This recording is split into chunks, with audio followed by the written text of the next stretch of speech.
Hey Hunters, Halo Zoo here, back in Google Drive for more D&D 5.5, this time with the Rogue. So basically, Rogue is not getting a major change. There's a few tweaks here and there, but for the most part, it's going to be roughly similar to what you have, just some different rules to accommodate the kind of different system.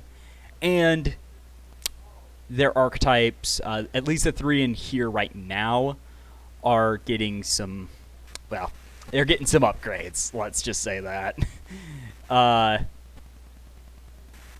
So here we go. A sneak attack that's your sneak attack dice there. Progress is the same.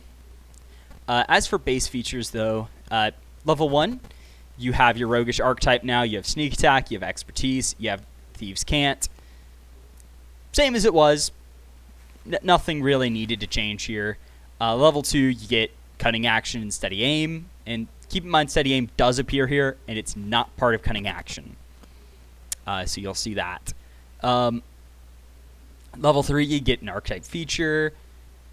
Level 5, Uncanny Dodge. Level 6, Expertise, Archetype feature. 7, Evasion. 8 in ASI, as well as 4, actually. I forgot to mention that. So you don't get anything. Level 9, Improved Sneak Attack, which is a new feature that kind of upgrades Sneak Attack a little bit. But it's just a minor upgrade to it. Level 10, you get an Archetype feature.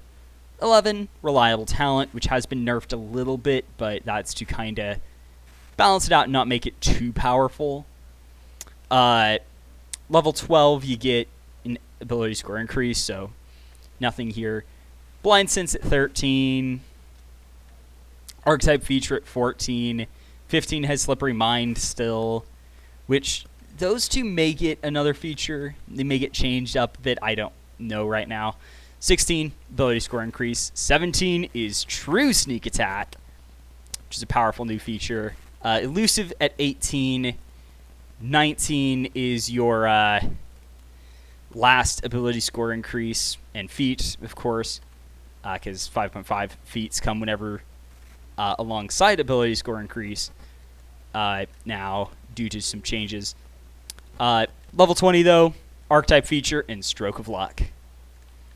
So basically, not much has changed, just some new sneak attack upgrades, as well as more stuff. Some moving around of where you get your archetype features, but nothing too big in that either.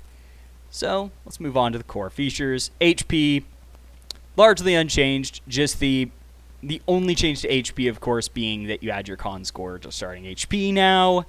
So the minimum is now 16 HP to start, though you'll probably start with 10 or 18 to 20 HP, but that's a change across the board, not to Rogue specifically.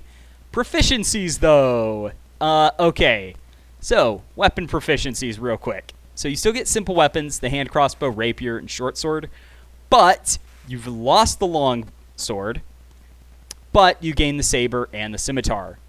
Basically, saber and scimitar are just the slashing variants of the rapier and short sword, respectively. So you get all 4 of those now. And the saber is literally just a rapier that deals slashing damage. So, yeah. As for tools, there has been a change here. So you now get to pick 2 from a list of 4. The Disguise Kit, Forgery Kit, Poisoner's Kit, and Thieves' Tools. So you pick 2 of those, and you get them.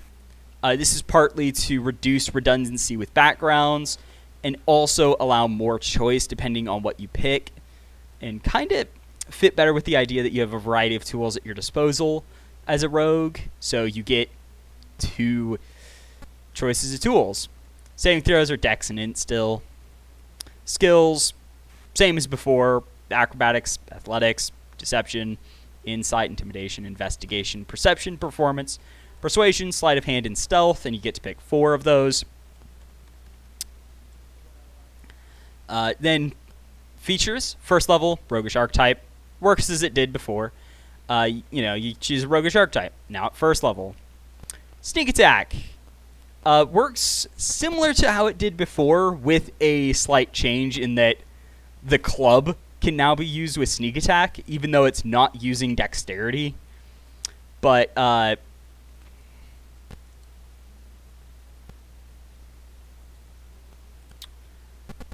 so, yeah. Otherwise, it's pretty much the same, but... and then the damage is called Physical, which basically means you just add whatever damage type you already dealt. In this case, Expertise. Choose 2 skills or tools you're proficient with. Gain Expertise with them. And you double your proficiency bonus with them. And keep in mind, you also get to pick tools now. So basically what this means is you would pick these 3 now at base, or if you have another type of tool you're proficient with, you can gain Expertise with them now. Not something you're going to do much, but hey, Thieves Can't. Learn Thieves Can't language. Simple enough. Cunning Action. As a bonus action, you can take the Dodge, Disengage, or Hide action. So, simple enough. Basically turn a standard action into a bonus action. That's it. I might actually, thinking about it, I might add a bonus to Cunning Action if you use them as an action. But, I don't know. Steady Aim. This is slightly changed. Basically to go with the idea of the rule set being slightly more like 4E. Especially with the actions being changed to how they worked in 4E. Or more like 4E. Steady Aim is now a move action that replaces your movement. So, basically, you take your movement, and then you now have advantage on your next attack, weapon attack this turn, instead of moving. And you can't use dash on the same turn as this feature.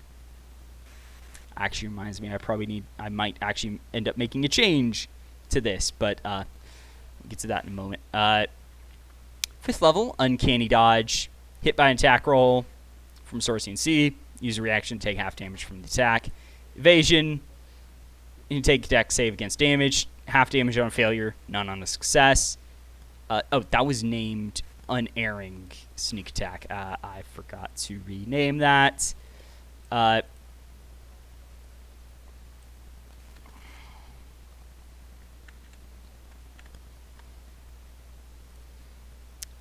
forgot I renamed it. Whenever you make a weapon attack roll with advantage and miss, so basically if both attacks miss, you can deal half your sneak attack damage to the target. And you can only do this once before needing a short or long rest.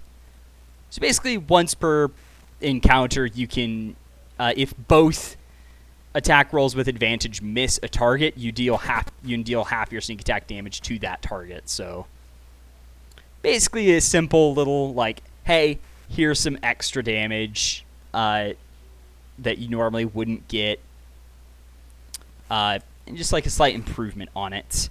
Reliable talent. Whenever you roll a skill check you have expertise in, you can treat the d20 roll as a 6 instead of the number rolled. Basically, I had to kind of nerf this one just so it's like, okay, your floor isn't a base of 16 as it normally is. It's 14 now. Not as useful, but still powerful, where, yeah, you're not rolling below a 14. Which is good enough, basically. 13th level, Blind Sense. You're always aware of invisible or hidden creatures in 10 feet of you. Same as it was. Slippery Mind. Get Wiz saves now. Or another save if you already have Wisdom save proficiency for whatever reason. Like if you had got a feat, then you get a different one from this. 17th level, True Sneak Attack. Once per day when you roll sneak attacks damage, you can instead treat the damage as half the total you can deal instead of what you rolled. So basically what you can do is, like, let's say you rolled your 9d6 and they all rolled ones or ones and twos, then you can treat the damage as if it rolled 27 instead of as if it was whatever you actually rolled. So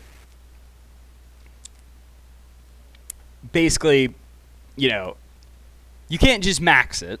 That would be ridiculous. And there's this reason it's not, oh, you treat the damage as maximum. So instead it's just, hey, you rolled less than 27 damage. Okay, you can change it to 27. Or once you get it to 19th level, you can do it to up.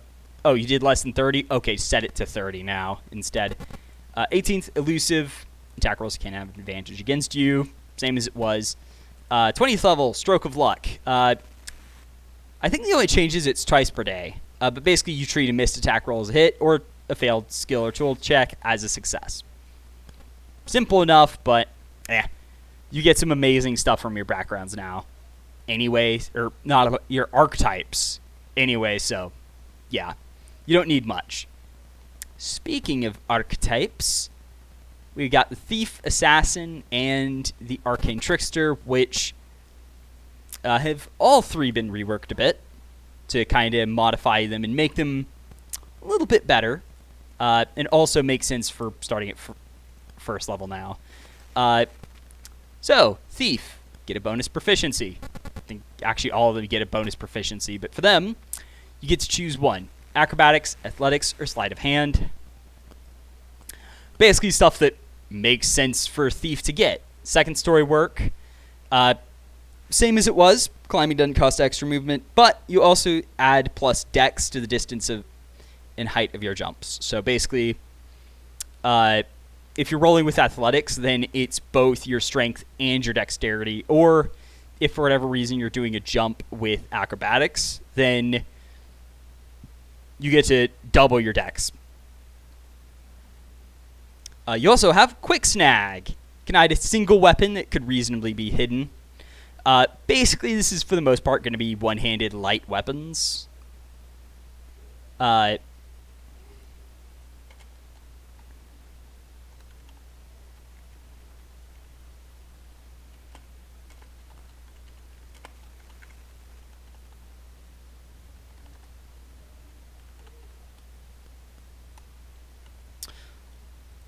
So, or actually such as. And you can draw it as part of the attack action. When you do so, the attack roll has advantage.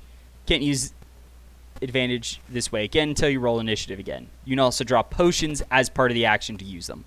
So basically, this lets you... basically, it kind of has the fast hands integration somewhat. So it's like, oh, you know, you use an action to both draw and drink your potion, and you still have your bonus action and such. Just a simple thing of, hey, you know, you're quick with your hands, and you're able to quick draw people now. And it's kind of a neat little thing that it's kind of cool. I can imagine some players liking it thematically as well as mechanically. Fast hands, cunning action can now be used with sleight of hands, thieves' tools, or use an object. So basically works as it did before. So you can use potions as a bonus action. You can pick locks, disarm traps as a bonus action, or you can pickpocket as a bonus action now. So simple enough. 6th level, where you now get a combat bonus. Thief just gave him extra attack. Simple. Kind of works with the idea that you're quick with your hands and such. So, hey, here's something that kind of fits with, hey, you're quick with your hands. So, you get this ability. Supreme Sneak is still here. Advantage on stealth checks as long as you move no more than half your speed that turn. 14th, use magic device. Pretty much you ignore almost all prerequisites to use magic items. If it requires a feature you don't have, then can't use it, but so if a prerequisite says like, oh, you need combat superiority to use this, then unless you have combat superiority, you can't use it. But so that's the idea. Like, basically, you ignore class, race. Once again, it works as it did before, but the wording was kind of changed to just specify that you can use just about any item so long as it doesn't have a certain requirement. Wording on that's a bit jank, but it can always be changed. And the idea is the same. Thieves' reflexes. After your first turn encounter, immediately take a second turn. That's the same as it was before. Didn't need to change. It was perfect as it was, so voila. Now we go to the Assassin, which arguably one of the two that needed it the most. But, yeah, it's a whole other story. So, bonus proficiency. Proficient with Disguise Kit and Poisoner's Kit for free, so basically Assassins get all of these. Because why not? Same as it was, actually. Assassinate. You have advantage on weapon attacks against creatures that haven't acted in an encounter yet, and weapon attacks that hit surprise targets are always critical hits. Same as it was before because it was actually good. Disguise Adept. Add your proficiency bonus to any checks to identify a disguise or find items for disguise. So basically, you kind of get expertise in, or training / expertise in finding them. And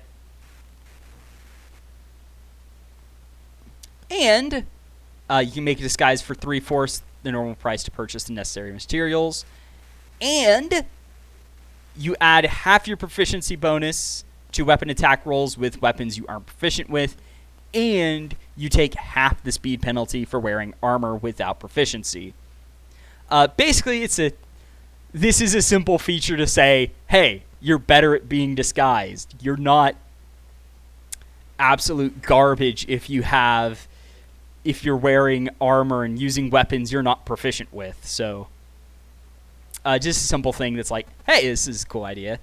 Poison familiarity. You have resistance to poison damage, or immunity if your race gives you poison resistance, and you have advantage on checks to identify poisons. And, last but certainly not least, Cunning Action can be used to apply poisons to your weapons. You're an assassin. Why wouldn't you be good with poisons? Simple as that. Lethal Strikes at 6th level. Okay, this is a bit complicated, but the idea I have is I'm kind of happy with its design. Whenever you deal sneak attack damage, you can change its damage type to acid, bleed, or poison. Bleed is a new type of damage that is basically any type of ongoing physical damage you can do is bleed. So it doesn't come up too often, but the idea is that, hey, it's a 4th type of physical damage that also can be used and makes sense for ongoing damage that's bleed, or that's physical. And when you use sneak attack to deal acid, bleed, or poison damage, you can half the damage you deal. But when you do so, it takes the same amount of damage at the start of its turn for the next minute.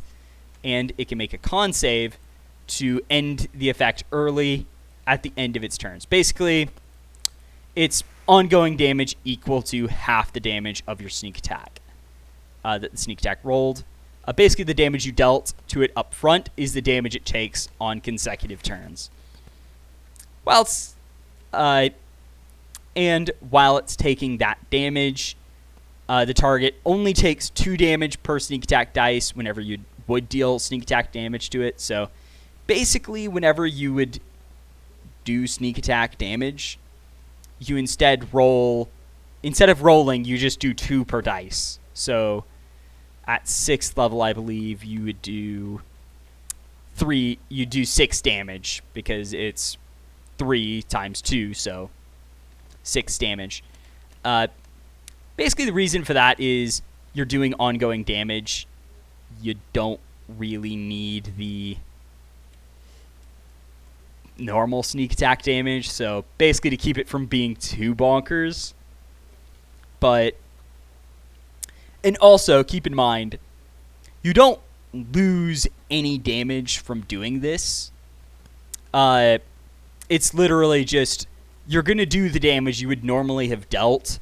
Maybe you lose 1 point of damage because it gets rounded down, but ultimately, you're not going to lose too much damage.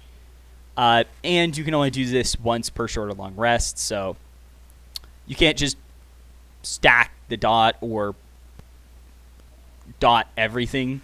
You can only have one of the dots up in an encounter, once again to keep it from being too crazy, but it is a sort of like, hey, here's a way to increase your damage in a way that fits Assassin. And Infiltration Expert at 10th level, same as it was, pretty much. Same with Imposter. It's the same as it was. I didn't even capitalize that U. So, yeah. They're the same as they were. You already got some good bonuses here. Last but not least, at 20th is Death Strike, which has actually changed. So basically what this does is, whenever you score a critical hit, target of the attack must make a con save or automatically take maximum damage from that attack. So the idea is, so this has changed. So first off, it now triggers on critical hits. Now you may be wondering, oh, did I lose the functionality of the original? Actually, no. Keep in mind, Assassinate turns all hits against surprised creatures into crits. Death Strike triggers on crits.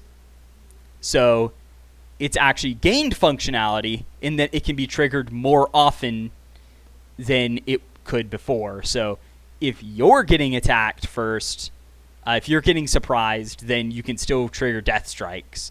And mid-combat, you can still trigger them. And the change to make it you automatically max the damage, kind of a way to keep it from being... this does mean it's consistently going to do lots of damage.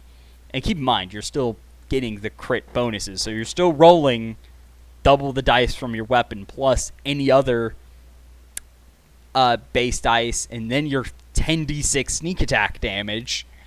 So yeah, you're getting a minimum of probably, I'd say, like 60 plus your weapon's max damage, which is probably going to be,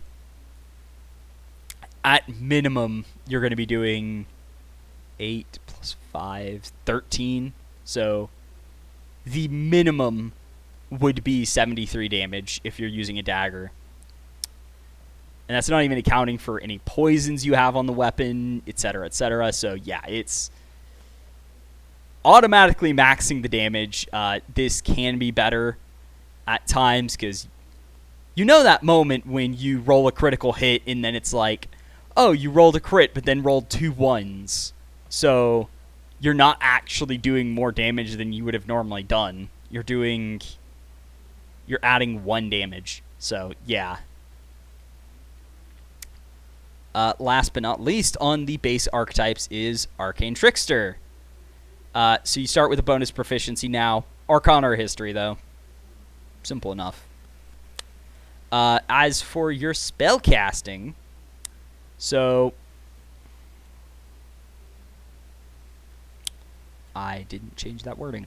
So basically, as a quick side note, if you've seen the fighter changes, Eldritch Knight is going to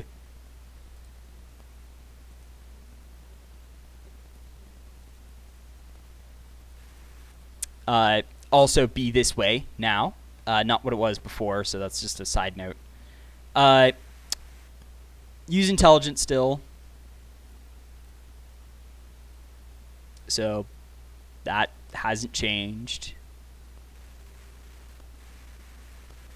And just like Eldritch Knight, you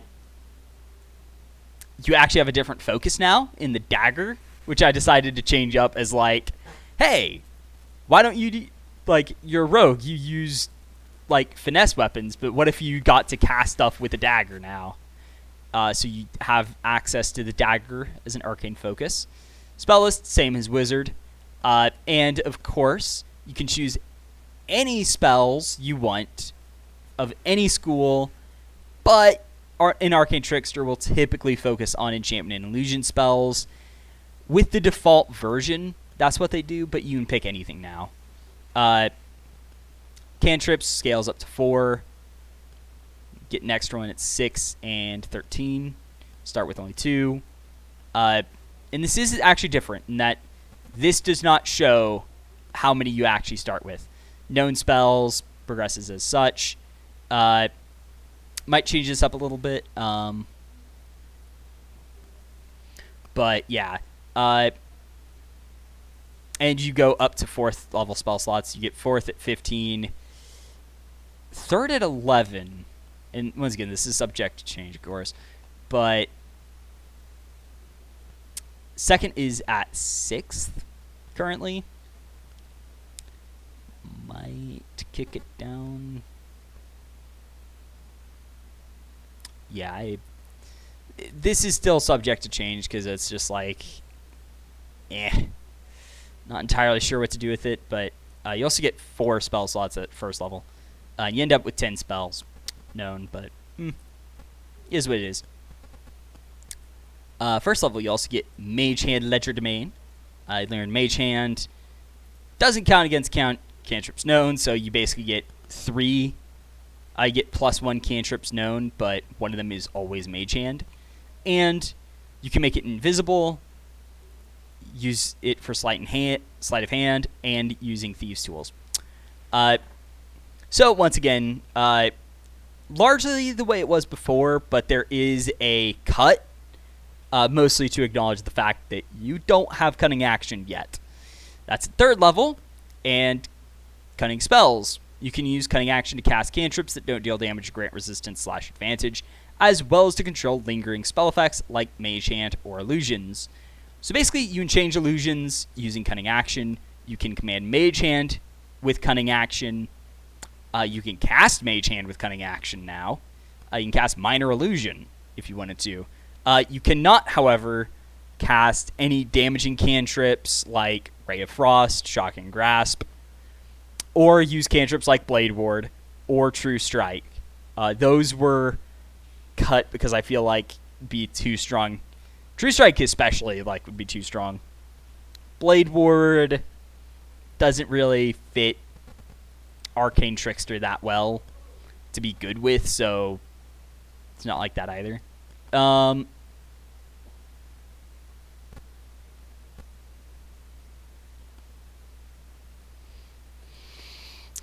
Okay, where am I at? Oh.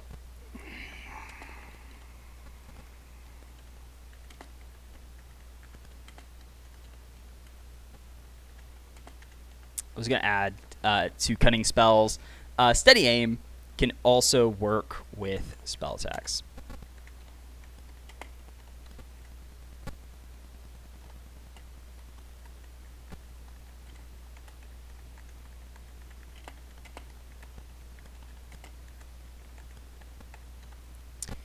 Basically as a way of saying, hey, yeah, you can use Steady Aim with spells.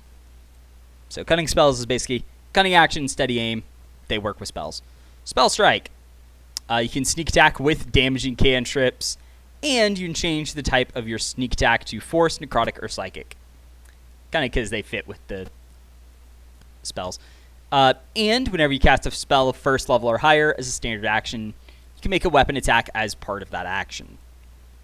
So basically the idea is Spell Strike is sort of your extra damage feature.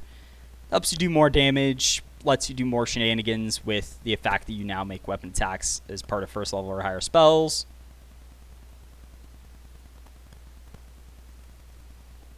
10th level magical ambush.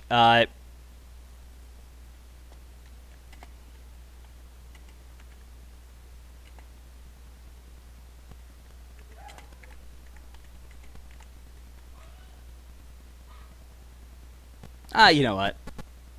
I'm not going to add the remove sneak attack thinking about it. Magical ambush, 10th level.